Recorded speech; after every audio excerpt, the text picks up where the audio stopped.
Muita gente ouve falar no budismo, mas não tem ideia do que é de verdade. É uma religião? Buda é um deus? E na verdade não. Buda, de certa forma, era uma pessoa normal, como eu e você, mas que em certo momento decidiu dedicar sua vida para encontrar uma maneira de acabar com o sofrimento da humanidade. Algo bem simples, né? Depois de anos de busca e de passar por alguns perrengues, ele alcançou o que a gente chama de iluminação.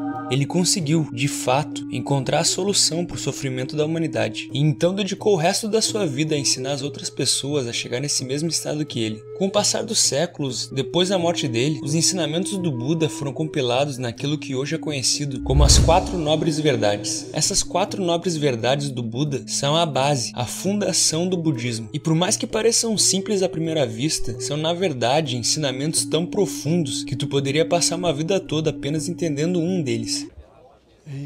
Essas 4 verdades do Buda não são chamadas de nobres porque soa mais legal. Na verdade, elas são chamadas assim porque são o primeiro passo no caminho da iluminação, para que um dia você mesmo, assim como ele, se torne um Buda, alguém desperto da ilusão. Então vamos lá. A primeira nobre verdade é que a vida é sofrimento. Começamos bem, né? Na verdade, o que o Buda realmente disse é que a vida é dukkha, uma palavra do idioma Pali que muita gente traduz como sofrimento, mas isso tá mais ou menos certo, e eu vou explicar. A nossa vida tá cheia de experiências desagradáveis, tipo ter um dia estressante no trabalho, ou quando o nosso fone de ouvido estraga, ou algum crush que a gente se arrepende de não ter falado na época da escola. Mas chamar essas coisas de sofrimento é um pouco exagerado. Quando o Buda falou que a vida é sofrimento, ele quis dizer exatamente essas coisas com a palavra dukkha, mas ele também quis dizer muito mais. Por exemplo, perder 5 reais é dukkha, mas também é dukkha perder um ente querido. Se arrepender do sabor da pizza que tu pediu é dukkha, mas se arrepender de estar 5 anos fazendo uma faculdade que tu não gosta também é dukkha. Bater o dedo minguinho na quina da mesa é dukkha, e ter um trauma pra vida toda também é dukkha. O que a primeira nobre verdade do Buda diz é que nós nunca conseguimos realmente o que queremos. E mesmo que a gente consiga o que queremos, acabamos perdendo um dia. Buda diz a seus discípulos que até mesmo o prazer material e espiritual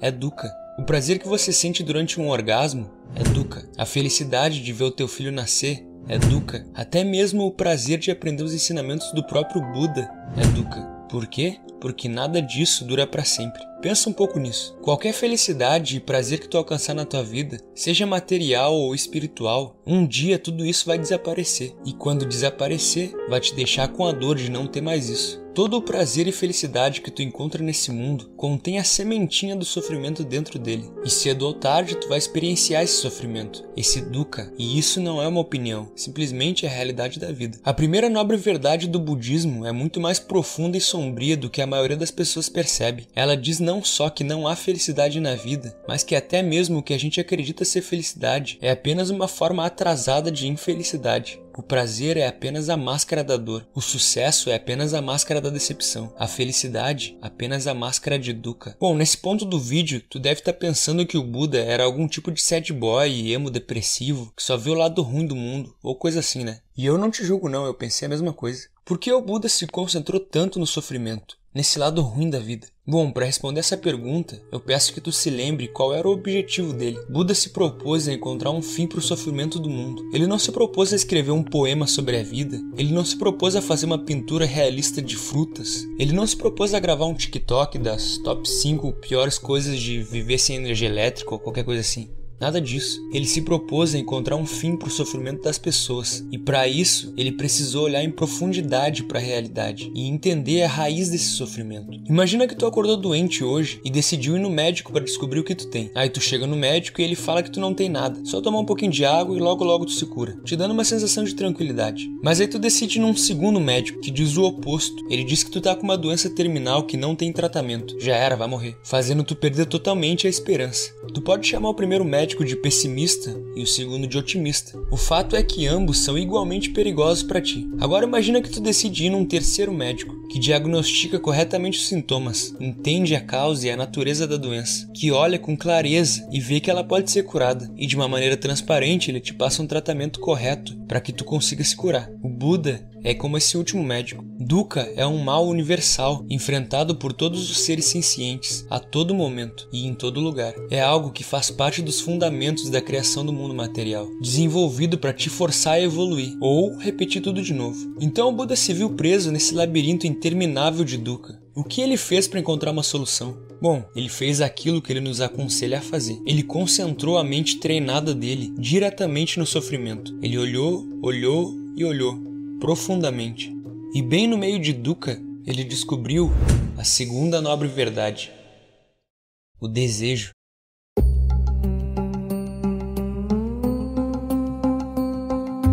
O desejo é a origem de todo o nosso sofrimento, e o desejo do homem não tem fim. Vocês sabem muito bem disso. Todos nós temos infinitos desejos de uma vida melhor, de algo que a gente queria poder fazer, de algo que a gente quer comprar. O problema é que mesmo que a gente realize esses desejos, logo eles viram frustração. E quando os nossos desejos não nos realizam, a gente não simplesmente desiste deles. Pelo contrário, a gente sente que só desejando e alcançando mais coisas podemos ter uma felicidade duradoura. E é claro, isso nunca acontece. O desejo é como aquele monstro Hidra. Tu corta uma cabeça e duas novas nascem no lugar. Cada desejo é combustível para mais desejo, até que a gente esteja completamente envolvidos pelo fogo de dukkha. No Sermão do Fogo, o Buda diz aos seus discípulos: tudo está queimando, monges, tudo está queimando.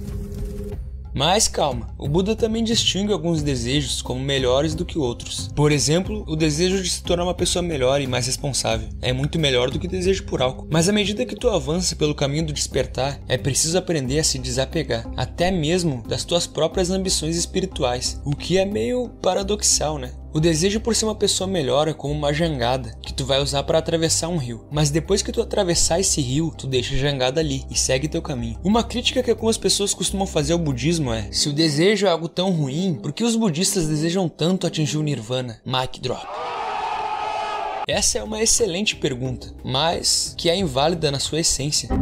É como perguntar, quando o fogo se apaga, para onde que ele vai? É uma pergunta sem sentido, sabe? É uma pergunta que já nasceu errada. Quando o fogo se apaga, ele não vai para lugar nenhum. Ele simplesmente acaba. Da mesma forma, se tu tem alguma ideia do que é o nirvana, ele não tem como ser um objeto de desejo. E o que é o nirvana? O nirvana é o ápice da prática budista e também onde está a terceira nobre verdade descoberta pelo Buda.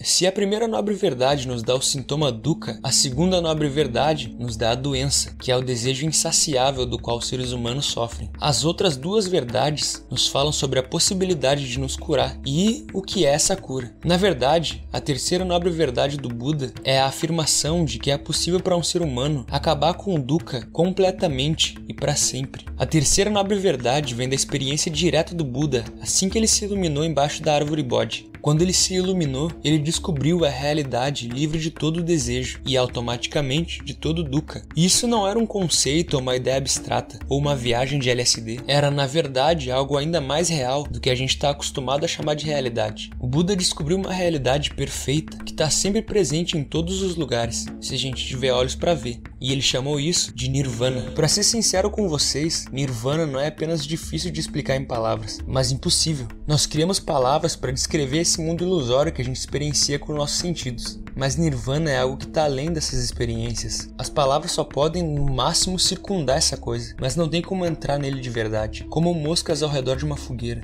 E isso pode deixar algumas pessoas decepcionadas, mas pra mim é mais uma motivação para tentar descobrir como é por conta própria, sem precisar ouvir de ninguém. E na defesa do Buda, eu convido vocês a fazer um experimento mental. Imagina viver em uma ilha cheia de pessoas que não conseguem enxergar cores. Ninguém na ilha consegue ver cor nenhuma, a não ser você. Como tu faria para explicar para essas pessoas o que são as cores? E que essas cores estão em todos os lugares o tempo todo. Bom, tu provavelmente seria chamado de louco. Ou iriam dizer que tu tá tentando vender algum curso da Hotmart. Entende o que eu tô dizendo? O significado literal da palavra sânscrita nirvana é um cara loiro de olho azul que fazia umas músicas depressivas nos anos 90.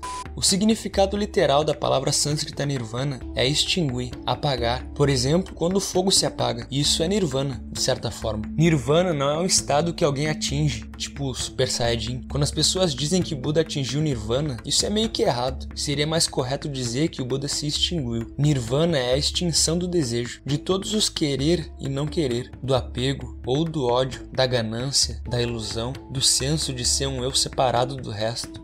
Essas chamas que transformam nossas vidas em um inferno vivo de dukkha são apagadas no Nirvana. Então percebe como é sem sentido dizer que Nirvana é algo que tu deseja? Nirvana, por definição, é o fim de todo desejo. Então, se tu deseja atingir o Nirvana, tu tá desejando uma ideia falsa na tua imaginação do que tu pensa que é o Nirvana. E até mesmo isso também é algo que tu deve deixar aí para que o dukkha termine. Na verdade, até mesmo o desejo de se libertar do sofrimento deve acabar, se tu quiser que o dukkha acabe. É foda, velho, porque quanto mais profundo a gente entra nesse assunto, menos úteis as palavras se tornam. Chega a um ponto que tu precisa experienciar por ti mesmo as coisas para conseguir ir em frente no entendimento. E talvez a esse ponto tu pode estar pensando que Nirvana é algum estado sobrenatural e extraordinário que apenas os mestres na meditação podem alcançar. E na real, isso é algo que o Buda disse ser possível para todo mundo. O propósito de todos esses ensinamentos é justamente para que todo mundo consiga chegar onde ele chegou. O fim do sofrimento da humanidade, se lembra? Nunca foi sobre o fim do sofrimento apenas dele.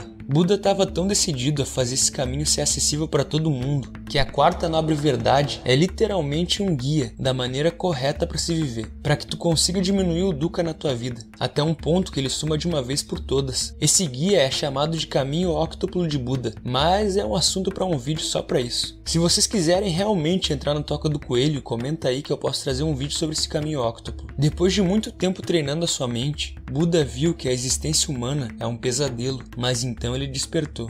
E desde esse dia, os seus ensinamentos, essas 4 nobres verdades, são como palavras que ele está sussurrando nos nossos ouvidos, tentando nos acordar para a boa notícia de que o pesadelo é apenas um sonho. E o que nos espera quando a gente acordar é uma realidade verdadeira, não apenas mais perfeita do que a gente imagina, mas mais perfeita do que a gente pode imaginar. Esse vídeo aqui, por mais que tenha sido feito com amor, deu um puta trabalho, alguns dias na verdade. Então sinta-se livre aí para deixar aquele like ou comentar qualquer coisa, como forma de retribuição. Agora, se tu sentiu vontade de começar a meditar, mas não sabe como, eu fiz um vídeo ensinando a maneira mais fácil para qualquer iniciante começar a fazer isso, usando apenas 3 minutos do teu dia. Tá aparecendo aí na tela agora. Te vejo lá.